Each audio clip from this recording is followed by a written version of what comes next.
अर्पण। हे माँ, जिनवाणी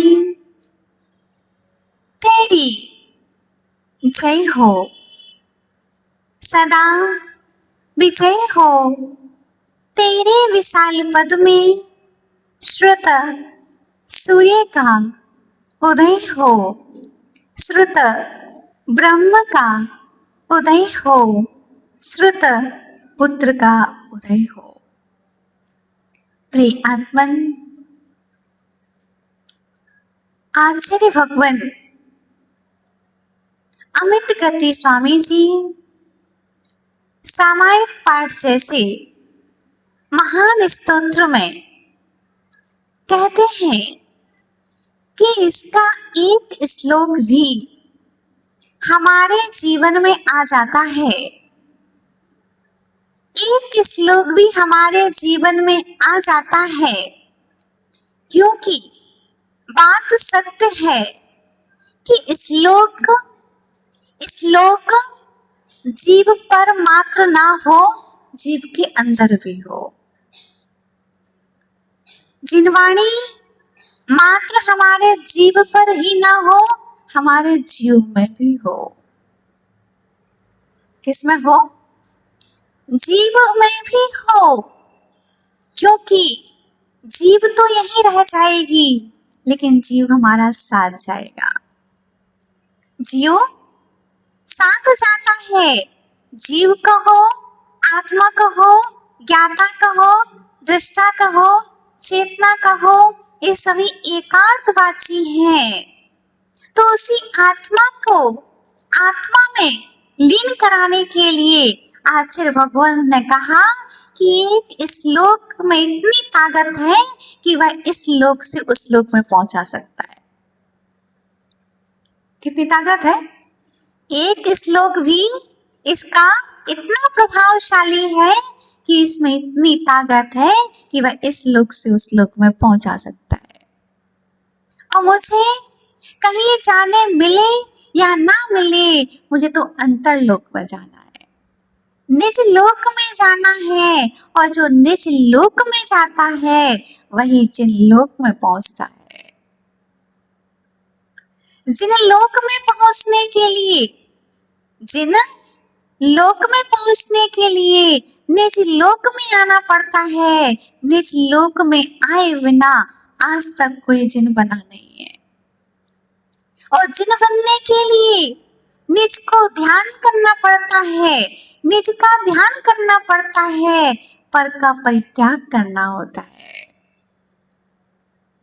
ये शरीर, ये इंद्रियां, इनके विषय सभी पर हैं और इसको अलग हमको जानना है। भले ही हमारे साथ में है, लेकिन इनको साथ में नहीं मानना है। सामायिक में आचार्य भगवान यही कह रहे हैं आज कि हे भगवान, मैंने मन से, वचन से, काय से और कसाइयों द्वारा संसार दुख के कारणभूत जो पाप किए हों, वह आत्मनिंदा, गर्हा, आलोचना के द्वारा उसी प्रकार नष्ट हो जिस प्रकार वैद्य मंत्रों के द्वारा समस्त विश्व को नष्ट कर देता है। कितना भी जहरीला सर्प हो, अगर उसको झाड़ने वाले को मंत्र अच्छा आता है तो वह विष दूर हो जाता है। उसके अंदर में इतनी शक्ति होती है, मंत्रों में इतनी शक्ति होती है कि एक सामान्य जल को जब वो गंधोदक बना सकता है, तो एक सामान्य जल को मंत्रों के द्वारा अमृत भी बना सकता है। अमृत कहाँ से आएगा? कहाँ जाओगे लेने? हम स्वर्ग तो जा नहीं सकते लेने के लिए, वो फिर वापस आए और उसको निरोग कर दें। इसीलिए जो विष को उतारने वाला व्यक्ति होता है, एक सामान्य जल को ही कहता है अमृतम अवसिंच्यामि, अमृतम अवसिंच्यामि। इस प्रकार बार बार जो मंत्र रहते हैं उच्चारण करता है और वह जल कैसा हो जाता है? अमृत के समान हो जाता है। और ज्यों ही उस पर छिड़का जाता है, उसका विष दूर विष दूर हो जाता है। ऐसे ही हम प्रभु के चरणों में आए हैं और बार बार हम उनको नमस्कार करेंगे, भक्ति में लीन रहेंगे, खुद के अंदर जो अंदर आत्मा है उसको खोजेंगे तो एक ना एक दिन विषय कसायों का विष उतर जाएगा। क्योंकि हमारे अंदर में ये विषय वासनाओं का जहर अनादिकाल से लगा हुआ है, उसको उतारने के लिए दिगंबर गुरु ही समर्थ है। कौन समर्थ है? दिगंबर गुरु ही समर्थ है और जिनवाणी ही उसका मंत्र है। जिनवाणी ही मंत्र है, जिनवाणी ही यंत्र है, जिनवाणी ही तंत्र है। और जिसके जीवन में जिनवाणी आ जाती है उसके जीवन में एक ना एक दिन जिनेंद्र देव भी आ जाते हैं, क्योंकि उनकी वाणी ही तो जिनवाणी है। किसकी वाणी है? जिनेंद्र की वाणी ही जिनवाणी है। और जिनवाणी हमारे जीवन में आ जाती है तो जीवन हमारा जिनवाणीमय हो जाता है। इसीलिए पूज्य आचार्य भगवान कह रहे, मेरे मन से वचन से, हमने तो मन में ही विचार किया था और ऐसा हो सकता है क्या? हमने तो उनसे कोई कहा ही नहीं कुछ, आपने कुछ नहीं कहा, लेकिन मन में भी अगर विचार कर लिया तो भी पाप है। मन का पाप, वचन का पाप, काय का पाप, ये तीनों पाप हैं। इनके द्वारा पाप होते रहते हैं। मन के द्वारा व्यक्ति हजारों किलोमीटर पहुंच जाता है। कहाँ पहुंच सकता है? वचनों के द्वारा, वचन के द्वारा हम कहाँ तक पहुंच पाएंगे? एक को फोन लगाएंगे, है ना, दूसरा उठा लेगा।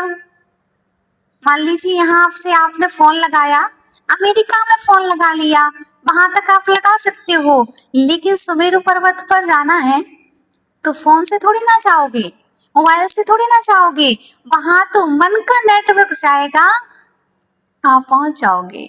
मान लीजिए, देखो आपने देखा है कि जब तलघर में जाते हैं तो दीदी लोगों का मोबाइल नहीं चलता, वहां पर नेटवर्क खत्म। क्यों? क्योंकि अगर आप मोबाइल का नेटवर्क चालू रखोगे तो मन का नेटवर्क भगवान तक कहाँ तक पहुंचेगा।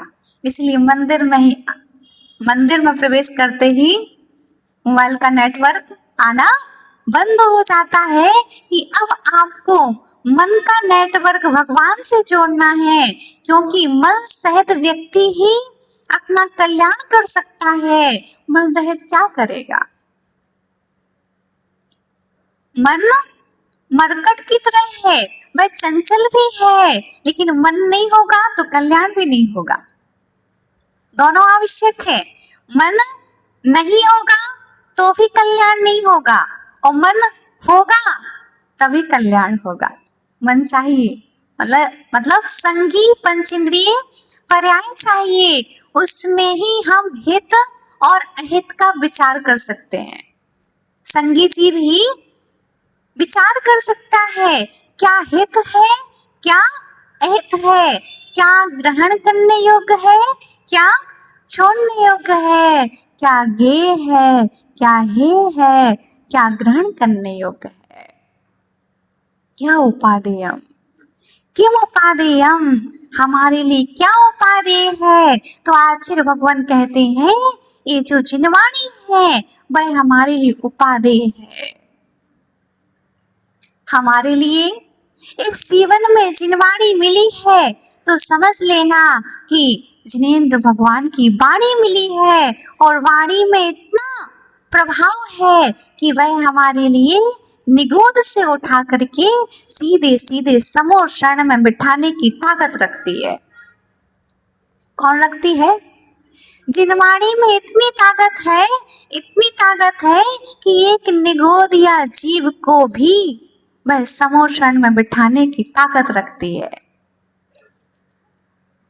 मतलब वो परंपरा से अपनी शुभ परिणाम बनाएगा और शुभ परिणामों के साथ में वह एक ना एक दिन शुद्ध परिणाम करके सिद्धालय में विराजित हो सकता है। किसके प्रभाव से? जिनवाणी के प्रभाव से। इसीलिए बार बार यही कहेंगे कि तीन तो हमसे कभी नहीं छूटना चाहिए।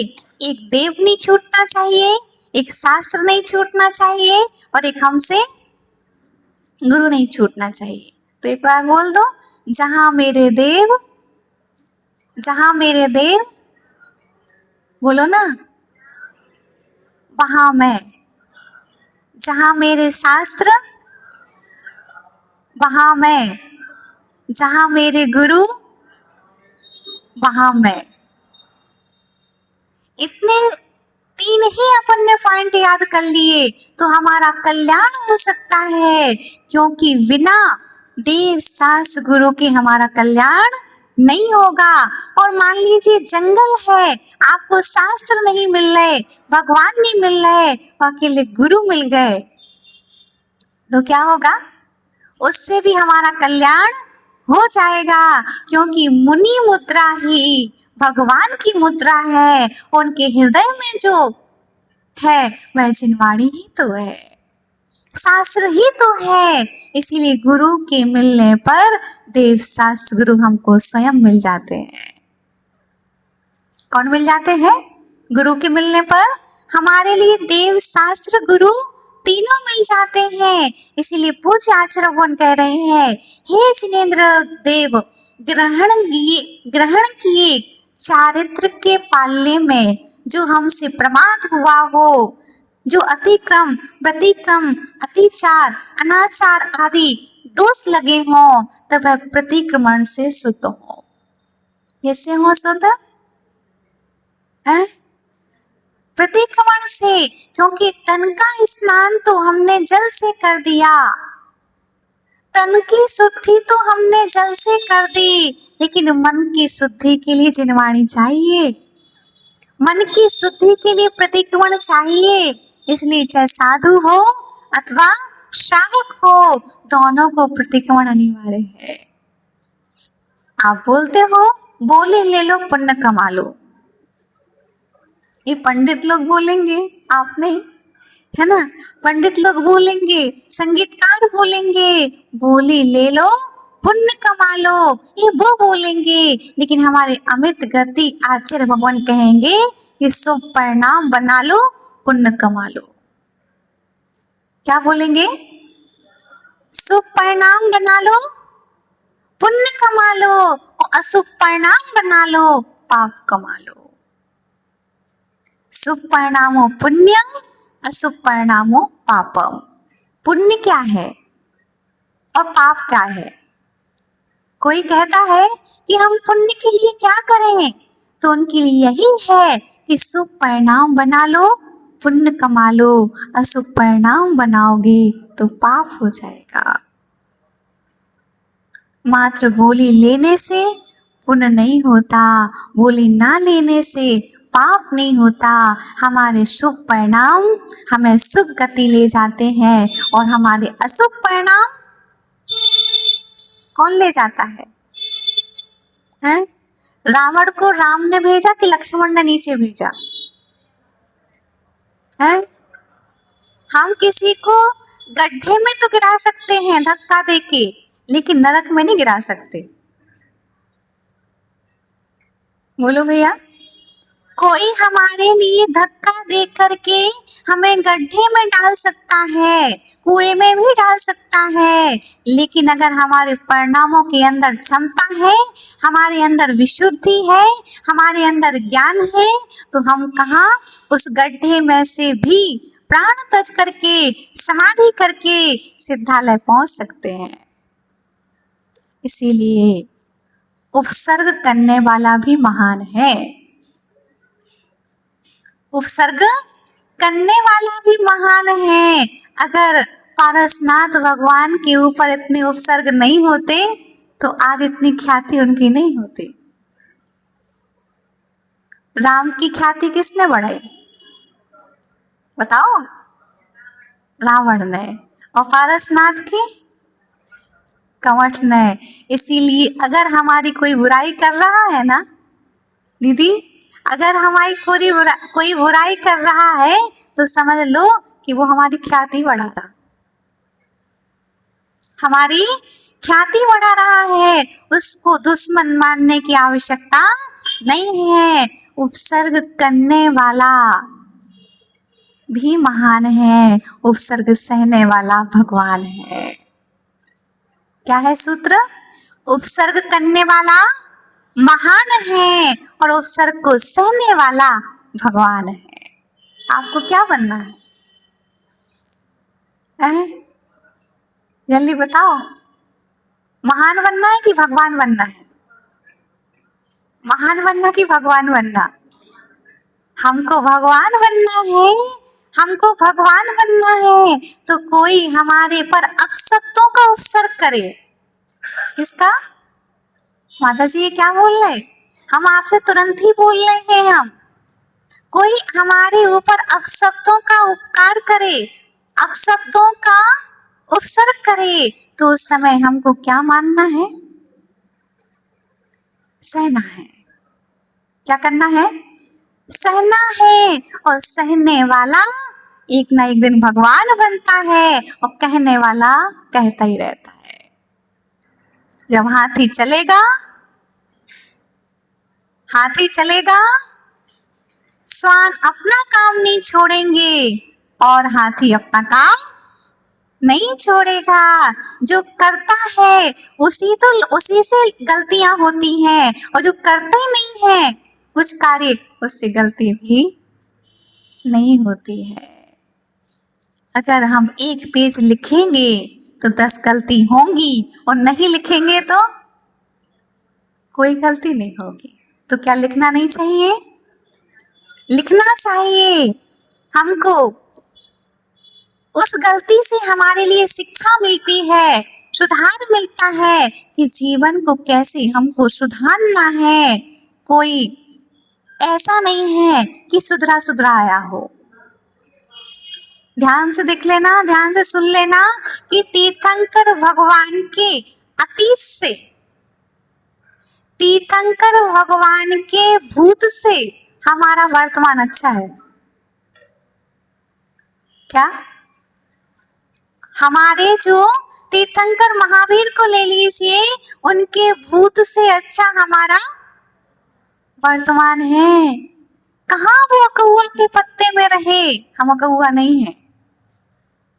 अकौआ का पत्ता जानते ना, आक है ना, उसमें वो उनका महावीर भगवान का जीव रहा। शेर की पर्याय में महावीर भगवान का जीव रहा। आप क्या हो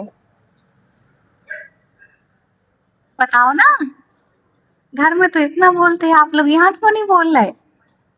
अभी क्या हो आप?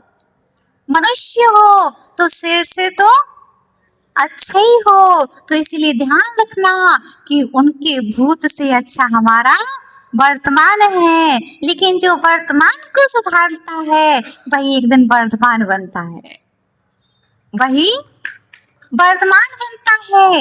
इसीलिए वर्तमान बनना हो तो वर्तमान को देखो, और हमें अगर वर्तमान नहीं बनना हो, वर्तमान नहीं होना हो, तो पिछला पिछला याद करते रहो। उन्होंने हमसे ऐसा कहा था, उन्होंने हमसे ऐसा कहा था, उन्होंने हमको गाली दी थी, ये याद करते रहो। लेकिन अगर हमारे लिए अपनी उन्नति करना है तो हमसे ज्यादा हमारी उन्नति कोई नहीं कर सकता। हमसे ज्यादा हमारे लिए कौन समझ सकता है? संतोष भैया, आपको सबसे ज्यादा कौन समझता है? आप सबसे ज्यादा विश्वास किस पर कर सकते हैं? बेटे की माँ पर? किस पर? हम सबसे ज्यादा विश्वास अगर किसी पर कर सकते हैं तो वह अपने आप पर। हम सबसे जल्दी समझा किसको सकते हैं? हैं? और समझाते किसको हैं? इसीलिए प्रश्न देखो, प्रवचन हमको आता नहीं है, करवा रहे हैं आपसे, है ना। तो आप बताओ, हम सबसे जल्दी समझा किसको सकते हैं? अपने आप को समझा सकते हैं। और समझाने का कार्य हम किसको करते हैं? दूसरे को। आप ध्यान देना कि आप लोग अभिषेक के लिए स्वयं धोती पहनते हो तो आपको टाइम कम लगता है, लेकिन दूसरे को पहनाते हो तो क्यों? आप अपने में प्रवचन देखते रहिए, हर वस्तु प्रवचन दे रही है। आप खुद परिधान पहनते हो, समय कम लगता है। आप दूसरों को पहनाते हो, समय ज्यादा लगता है। उतने ही मीटर की धोती दुपट्टे हैं, बदले नहीं है, लेकिन दूसरों को पहनाने में समय लगता है और खुद को पहनने में समय कम लगता है। ऐसी हे माताओं, अपने आप को समझाने में समय कम लगता है और दूसरों को समझाने में समय ज्यादा लगता है। इसलिए बदलाव अगर आपको बाहर में लाना है तो आपका पूरा समय निकल जाएगा और आप किसी को बदल नहीं पाओगे। आदिनाथ आदिनाथ अपने पोते को नहीं समझा पाए हैं। मारीची कुमार, आदिनाथ भगवान के कौन थे पोते? मारीची कुमार थे, जो स्वयं तीर्थंकर हैं और अपने पोते को नहीं समझा पाए। जो भावी तीर्थंकर है उनको नहीं समझा पाए, तो आप अपने पोते को कैसे समझा सकते हो? जब आदिनाथ भगवान का पोता जब आदिनाथ भगवान का पोता उनके अनुसार नहीं चला, तो आपका पोता कौन बड़ा है कि वो आपके अनुसार ही चलेगा? बोलो। लेकिन हम क्या चाहते हैं कि सब हमारे अनुसार होना चाहिए है। जो नियत है, जो नीति है, उनके अनुसार होगा। हमारे अनुसार कुछ होने वाला नहीं है। हम किसी के कर्ता धर्ता ना बने, हम किसी के कर्ता धर्ता नहीं है। हमसे जितने भी दोष हो जाएं, जितने भी पाप हो जाएं, तो उसका भार नहीं लादना, गुरु से कह देना है। गुरु से कह देना है। बच्चा कहीं पर भी लड़ झगड़ के आए, शैतानी करके आए, लेकिन माँ की गोद में बैठ जाता है तो एकदम अपने आप को सुरक्षित मानता है। ऐसे ही शिष्य कितनी भी गलती कर दे और गुरु के चरणों में आकर के आलोचना प्रतिक्रमण कर लेता है तो अपने आप को सुरक्षित मानता है। मान लीजिए हमसे कोई गलती हो गई और हमारे भाव हैं कहने के, गुरु को बताने के, और भले ही हम अभी नहीं बता पा रहे तो हमको पाप नहीं लगेगा। लेकिन अगर छुपाने के हो गए कि ये बात हमारे लिए गुरु को नहीं बतानी है, तो फिर क्या होगा? बोलो ना। पाप लगेगा। एक मुनिराज से कोई गलती हो गई और वह सोच रहे थे कि हम अपने गुरु को नहीं बताएंगे तो उनका कल्याण नहीं हुआ। और एक मुनिराज ऐसे थे, उनसे गलती हो गई, उन्होंने विचार किया कि हमारे गुरु दूर हैं, लेकिन हम वहां जाकर के अपनी गलती का प्रायश्चित लेंगे। और रास्ते में जा रहे थे और बीच में ही समाधि हो गई, तो क्या होगा? उनको पाप नहीं लगेगा, उनको आलोचना करने का पुण्य ही लगेगा कि उनके भाव निर्मल थे, छुपाने के भाव नहीं थे, बताने के भाव थे। कैसे थे? बताने के भाव थे। इसलिए हे माताओं, चाहे अपनी बात, सतना वाले नीरज जैन थे, उन्होंने एक ही बात कही थी, अपनी माँ से और अपने गुरु से कोई बात नहीं छुपाना चाहिए। अपनी माँ से और अपने गुरु से कोई बात नहीं छुपाना चाहिए। जो बात एक माँ से कही जा सकती है, वह बात अपने गुरु से कही जा सकती है। क्या कही जा सकती है? जो बात एक माँ से कही जा सकती है, वही बात अपने गुरु से भी कही जा सकती है। एक छोटा सा बच्चा है, वो पीली और सफेद में अंतर नहीं समझता। दीदी, क्या पीला है क्या सफेद है वो अंतर नहीं समझता, और पीली कभी हाथ में ले लेता है तो बता देता है कि मम्मा चिच्ची खाली। इतनी उसके अंदर में निश्चल भावना रहती है। ऐसी जब शिष्य एक बालक वत होता है कि हमसे ऐसी त्रुटि हो गई, ऐसी गलती हो गई, तब वह आलोचना करता है, प्रतिक्रमण करता है और फिर उस गलती को पुनरावृत्ति कभी नहीं करता है। तब कहीं जाकर के वह अपने सामायिक चारित्र में प्रवेश करता है। उस सामायिक चारित्र की हमारे लिए सदा सदा प्राप्ति होती रहे। इसी मंगल भावना के साथ में बोलो परम पूज्य आचार्य गुरुवर श्री विभव सागर जी महामुनि राज की